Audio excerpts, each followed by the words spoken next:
What is going on YouTube? This is Acid Root. So I'm going to review a 2009 mixtape by Young Buck. Basically, this product is called Back on My Buck Shit, and it came out in the spring of 2009.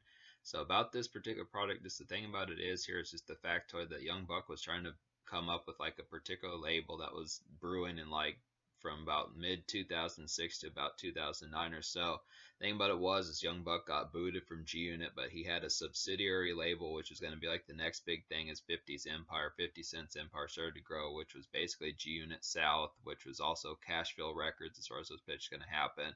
There were some folks on there like Outlaws, EDI Main, and like the 615 with Lil Murda and High C and some of those type folks that had to say some other type folks on there, some other low key type ones. But particularly, it was starting to get off the ground, but just between like 50 Cent's Empire kind of crumbling a bit around the late 2000s and pitches like that, it just kind of developed where the subsidiary label, Young Buck, I mean, he was still technically signed to G Unit and stuff like that. It was just weird some of this music that came out in 2008, 2009 as Young Buck did have like a series of products that came out around this particular time. It was just low key just because the label, promotion, just things like that were not that terribly like promoted just within the pitch behind it. I mean, he had some products like there was one that came out in February 2009 called Cashville Takeover, which had a series of artists. It's too bad that 615 wasn't on that product more than once, but basically a lot of other artists that were on the Cashville Records label were around in that particular product, but it was just kind of here and there.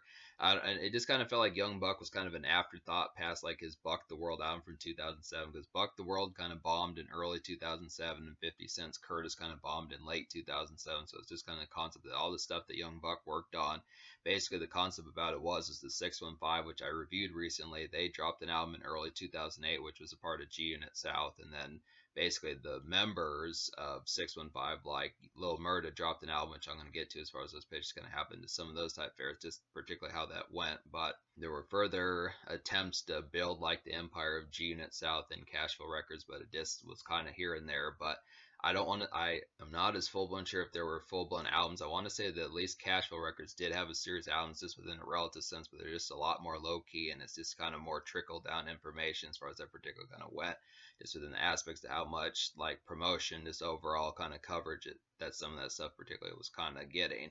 But it is just a pitch. This was something that Young Buck was trying to do. Now this one doesn't have as much affiliation with like the Cashville Records, some of that type fare, but I am going to get to Cashville Takeover as far as those pitches going to happen. But this is a balmy type project here. Jackal Goldkick introduced me to one of the songs off this particular product, and it piqued my interest in this particular product, just questioning some of the other quality hits on here. This is another damn near classic for Young Buck just within the pitch. It has a surprising amount. It has some good guests on here, so Young Buck was still relatively caking as far as those pitches going to happen.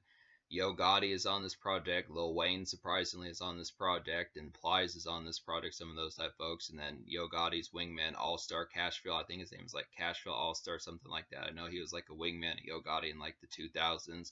Yo Gotti had some folks. Yo Gotti had some folks that he was coming up with is on this particular product, so it has some good amount of guests on here. Pretty packed to Gills mixtape that nails it for the most part. I'd say just an excellent type concept. Now I'm not sure as much full blown if it has any singles, but I would have to say there's a lot of good stuff on this particular product. Plenty to talk about just within a lot of widespread appeals. Has some 2000s trap on here, stuff like Jeezy and stuff like mid 2000s Jeezy from like the USDA days of Cold Summer and like the inspiration, some of those type fairs, some standard mixtape era soul like Dedication and Trap or Die, some of those type pitches, some good moments like that. Obviously the guest songs on these particular projects, the guest features on this particular product, the songs that they're on are pretty wicked as well. I liked every single one of those. And there's just some overall good moments.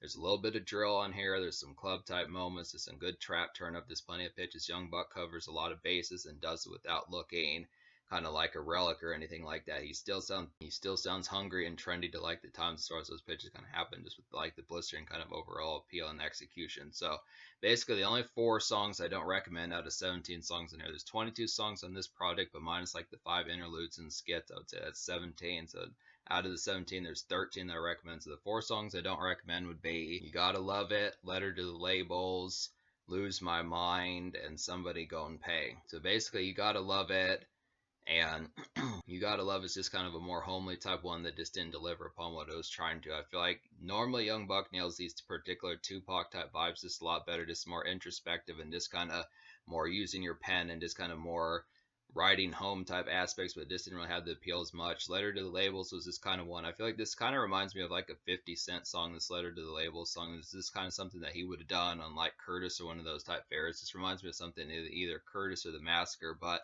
this didn't really nail it nearly as well. I mean, I like the concept. It's a clever song concept as far as penning the labels, just trying to say, trying to get back to labels and get some more albums put out. But it's just kind of the pitch that just the overall composition of the song just didn't nail it as well. Lose My Mind was just kind of like a mafioso type one that just didn't have as much appeal. Just kind of looked after it. It's not quite as attention grabbing and hard hitting as it probably needed to be. And then Somebody Go and Pay. This kind of reminded me of like the third single off of Straight Outta Cashville, like Look at Me Now, some of those type pitches, just with a little bit more homies in mind as far as those pitches kind of happen. Just kind of this album definitely has some glitzy kind of breeziness about it, which is pretty dope within the tone. It's just a little bit more upbeat within the sense compared to Young Buck, the mode that he was kind of in 2007, 2008, getting kicked out of G Unit, not being able to put more albums, but I look after it. I don't know. I mean, this might almost be like an almost song here just within the pitch behind it, but it's just kind of one I was so much on the fence about just in terms of the tone behind it. I just don't even know if I would recommend it. It might be a song that might distantly grow on. I mean, this album's going to get this mixtape's going to get a relatively high score in the first place. So I just look at it as just kind of one that I wasn't just within the composition of how frequently I would choose to listen to this particular song, Somebody Go and Pay, as oftenly as it were to come up in like a shuffle or something like that. So it's this kind of thing. But I guess I could modestly kind of raise the score within a sense. But so yeah, every other song out of 17 on this particular product I recommend. So 13 out of 17 is pretty damn excellent. So I'd have to say basically some of these on here, like My City's pretty nice one. It's like a chirping kind of electro night gliss of a song. I'd say nice bop for After Hour Breeze. I'd feel like about this one. This is definitely like some good city hop unwind to kind of get here. It's real nice club thumb to kind of have about this particular one. It's in good types of embrace and overall club appeal. I'd have to say about a lot of these, just the aspect just behind being able to say some out and about just within the tone behind it. Just considering the fact that Young Buck was removed 2 years removed from like his last album, just within the pitch behind it, he was still basically balling in pitches like that. Just the overall concept of being able to have some of these fun type times to just be able to put out like content that just continues to have like the knock and this overall quality behind it. So it's just a good concept that despite all that, despite the internal problems that he was having just with like continuing to be as large as he was in like the mid 2000s, just some good pitches that he was on top of these trends. So it's a good pun. My City is definitely a good, nice thump of one electro bop to kind of get here. A Lot to Learn is a pretty quality, soulful type one. It's like a vintage kind of Don Cannon DJ drama 2000s mixtape soul, I'd have to say here. Some good local commute and errands and just go overall good errands cut to kind of have just within that pitch. This reminds me of like typical kind of Jeezy, Cameron, Lil Wayne type fare, something Don Cannon as just within those tones that, Southern cats tend to do within that pitch. It's a real nice one to kind of get. It's a good aspect. Nice basic smoke one type tune and house cleaning music to kind of get. It's the same thing with Let the Beat Rock. This is another type one within that Don Cannon type sense. It's like amusing and kind of good smoke fodder. I feel like about this one, just some nice settle in and kind of situate type music to kind of get here. And it's just like some vintage kind of 2000s soul. Just some good 1-2 punches for some of that. Just takes it back to Jeezy, Trap or Die, or Can't Ban the Snowman. Some of those type pitches. Just good aspects. Jeezy and Young Buck were pretty good affiliates. So it's a good concept that has some similarities. But I would say speaking of like Jeezy familiarity, a good one that reminds me a lot of like Cold Summer by Young Jeezy, and then also like the inspiration Trap or Die, some of those type ones would be I Just Done It. It's like a traditional kind of mid 2000s trap turn up. I'd say about this one. This reminds me of Jeezy definitely. It's like a vanilla kind of get crunk. It's one of those album cuts off of the Cold Summer album from 2007, some pitches like that. Just standard. This is just like the typical kind of brassy, just kind of more vintage of like Blood Raw, Slick Pola, Young Jeezy, some of those type folks. Just kind of also folks like Rocco. Just feels like ripped out of Atlanta back in like 2006, 2007. I had to say pretty dope pitch, kind of get some of that. Just an excellent type fare here. I'd say Did You Miss Me is a quality one. It's like a brooding and kind of hazy contemplate type song kind of get. Just nice rumination kind of have. Just reminds of like the Eminem type appeal just within the aspect of it. Young Buck has some similarities to Eminem as well, so it's a good pitch kind of get some of that. Just kind of like a nice night local traverse kind of get and just smoke and have some goodies as far as those pitches kind of happen with it. Just kind of 3-6 Mafia-esque, but just within the concept of just being out and about in like a night commerce. This is a good one that goes along with My City, and there are some other ones on here that just have some of that night breeze about them, so I do like a lot of these pitches about it. But yeah, it's a relatively brooding type one, but still a good pitch to kind of have for like some night commerce. Like some night commerce, I'd have to say. What they talking about with Plies is a pretty dope one as well. It's like a wavy kind of day after hours breeze. I'd say about this one. It's another one just for like some after, just like some 6 o'clock p.m., 7 o'clock p.m. type commerce, just pitches like that. It's like a jazzy kind of social pep and meetup type song kind of have here, just for like some homies type pitch. Maybe homies that you haven't seen in a few months and pitches like that. It's some good concepts. Just be able to go post up in like the parking lot, get some donuts and pitches like that. Just an overall glissy type one, just to be able to have just within the tone behind it. Yeah, it's just a good pitch to be able to have some of these. Just would have to say, Ups and Downs is a pretty quality one. This is one that Jackal Goldkick showed me like a year and a half ago. As far as those pitches kind of happen, it's good to get to this. It's good to get to this particular product and get towards some of these type of songs on here because it just has a lot of appeal. I figured that this project was going to be dope. So this is like a sunny kind of slumish midday activity about this particular song. Definitely has like a ghetto type feel. That's pretty excellent just to be able to get to something that reminds me of that something that Scarface would do. Some of those type pitches is like a standard bustle here. And this is just like a vicious Lil Wayne verse. I'd say typical of him. It's not too frequent that Lil Wayne and Young Buck kind of team up. I can't think of too many times that particularly kind of happens. It's a good pitch that Young Buck snagged this particular Lil Wayne feature because it's just not. I mean, he wasn't really ever on Young Buck's 2 albums from G Unit, and it's just kind of the pitch that I think that this was probably a combination that needed to happen a lot more often. But this is a pretty woozy bop here, so it just kind of reminds me of something that Tupac or Scarface would have done back in like 93, 94, and just like a more 2008, 2009 type fashion. Lil Wayne even sounds beleaguered on this song. It's kind of like a middle fingers up type song just to be able to get for like a relative bad hair day, but still not just down and out, but just kind of within the pitch behind it that just should provide like the energy. Both Young Buck and Lil Wayne provide the revving on this particular song that if you are kind of a little bit pissed off or peeved somewhat, it's just a good concept to get you back up on your feet and just being like, fuck it, just some of those type pitches, just being able to say, just look after. But it's a good concept of one, nice slumish type one in like a sunny midday kind of sense. I'd say a good pitch for that.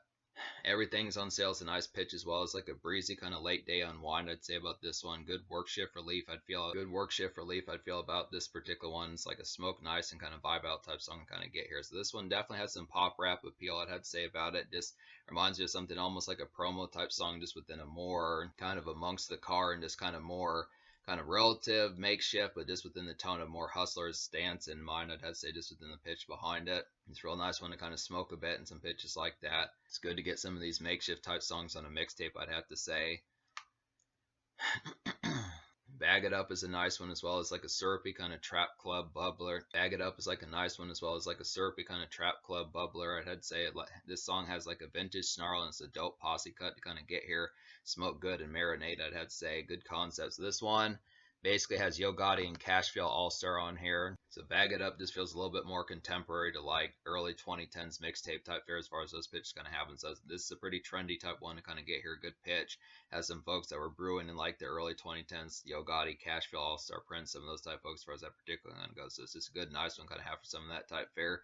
I mean, I want to say that Young Buck Young Buck dropped like plenty, good ton of mixtapes that he dropped throughout the 2010s and 2000s. So it's just a good pitch to kind of see the styles that he was embracing around those particular times. Because I want to say I haven't got to like 2010s mixtapes by Young Buck just to see what he was kind of doing with 2010s trap. That was pretty far removed from his album career, I'd have to say. But yeah, I'd have to say that 30 Birds Away is a pretty nice one, as well as like a starry and kind of sparkly night. 30 Birds Away is a pretty highlighted one, as well as like a starry and kind of sparkly night commerce about this particular one. Good bustle kind of have here, smoke one, and like the breeze and just the peppy kind of gliss about this particular one. So it's just 30 Birds Away is just like a typical kind of mixtape trap kind of 30 Birds Away is just like a typical kind of mixtape trap kind of bustle song, hustle song, pitches like that as far as that particular one goes. Get to money, some pitches like that.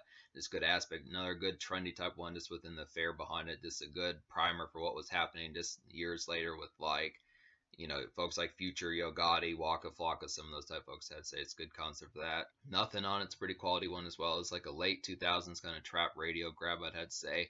This one reminds me of Rocco and Yo Gotti, some of those type pitches, and this is like a good promo ambience to kind of get here. Yeah, nothing on it. This in particular sounds ripped out of Atlanta from like 2008, 2009. Feels like Rocco, feels like Recession, Jeezy, feels like some of those type folks. Also feels like mixtape Yo Gotti from like the early 2010s. Good pitch behind that. Solid promo bop to kind of get here. I'm trying to think of other songs I haven't talked about on here as far as those pitches kind of happen with it. I don't know if I talked about Way Out Here, but I'll go ahead and talk about this one again if I have. If I haven't, if I have talked about this one, I'll just cut this out. But I want to say Way Out Here is a real quality one. It's like a rowdy and hype kind of early drill runner. I'd have to say about this one. It's like a surprise gem for Young Buck. I'd have to say he should definitely do drill more often. I'd have to say, and this definitely reminds me of like Waka Flocka. So it's pretty good pitch just because drill is not that commonly popular in like the spring of 2009. I mean, Waka Flocka definitely capitalized it in like the second half of 2009, pitches like that between songs like Hard in the Paint, some of those type ones, and like Love the Gun Sound, some of those type pitches. But I just look after it just within the tone. It's a good aspect to kind of get Young Buck on this. Good style for him. I just like all the contemporary typeness. Young Buck's pretty versatile like he is on his albums from like G Unit, so it's a good pitch to just be able to see him do all these.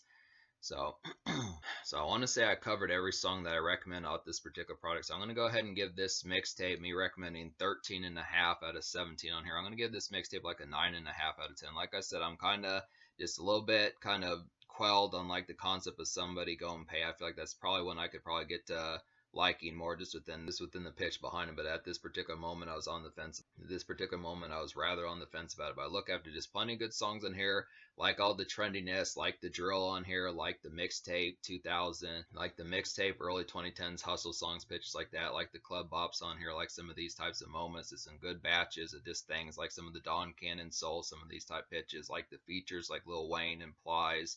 Yo Gotti, Cashville, All Star Prince, some of these type folks, just an excellent type concept. Just real packed to the gills type mixtape, real inspired Young Buck on here, and he nails it. It's a good concept. He has the songwriting still.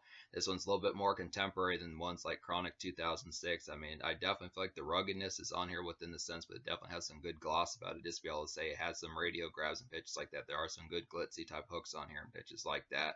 Some of those type ones. There are some radio grabs on here, like Everything's on Sale, some of those type ones, just I'd say. So the social score, I'll go ahead and give the social score like a 9 out of 10. I just feel like within the pitch behind it, there are some moments on here just within the tone behind it, but I just look after it. It just kind of depends upon the rickety typeness of just how frequent that folks would, just know full blown, just the ricketiness of how much folks would full blown know about Young Buck just within the tone. I realize some folks, like common knowledge, may only know about possibly like, Shawty Wanna Ride and like Let Me In, just classic tunes from him from like 2004, or maybe like occasionally like Get Buck, some of those type ones. But Young Buck, this is, I mean, it's not like this is a full blown hardcore type project, but it just kind of does not have like, I mean, it does have like, it definitely does have some pop rap grabs on here, and it does have the budget and great productions and pitches like that. But it's just kind of the concept that in terms of like something casual, something like if you're expecting like something Drake or Kanye West esque from like 2008, 2009 with like So Far Gone, 808s and Heartbreak, some of those type pitches. I feel like the radio appeal is kind of on here, but it's just kind of within the format that it just depends upon how much the it just depends upon how much folks are kind of in a more kind of adventurous type mode as far as those pitches will kind of happen with it. But that's just kind of pitch. Not really to say like it's a lacking project. It's just kind of the fact that Young Buck just, in terms of like the full blown hits that he has, is not like 15 or 25. I'd have to say in terms of how many just continuous charting hits. So that's just kind of the appeal. But I look after it. In terms of the future, like Young Buck, I don't really know his full blown what he's been up to. I realize that he probably has over 15, 20 mixtapes, so he's got plenty more projects to get to. I'm definitely going to get to some more of these. I do want to get to some more of the Cashville Records projects, like I was saying before, with like Cashville Takeover and some of these folks like the 615 and the Outlaws albums and some of those type pitches. Plenty of exciting stuff to get to. Young Buck really had some good content. Young Buck really had some excellent content just to be able to see stuff that he was working on. It's just too bad a lot of more of this. It's just too bad that a lot of this stuff didn't manifest more with like the brewing beef with like the labels and 50 Cent, some of those type of things that I'd say. But this is excellent. Just 9.5 out of 10. Just don't 9.5 out of 10. Don't ignore that factoid. And I just would say it's a pretty blistering type project overall. This is a pretty blistering type project overall.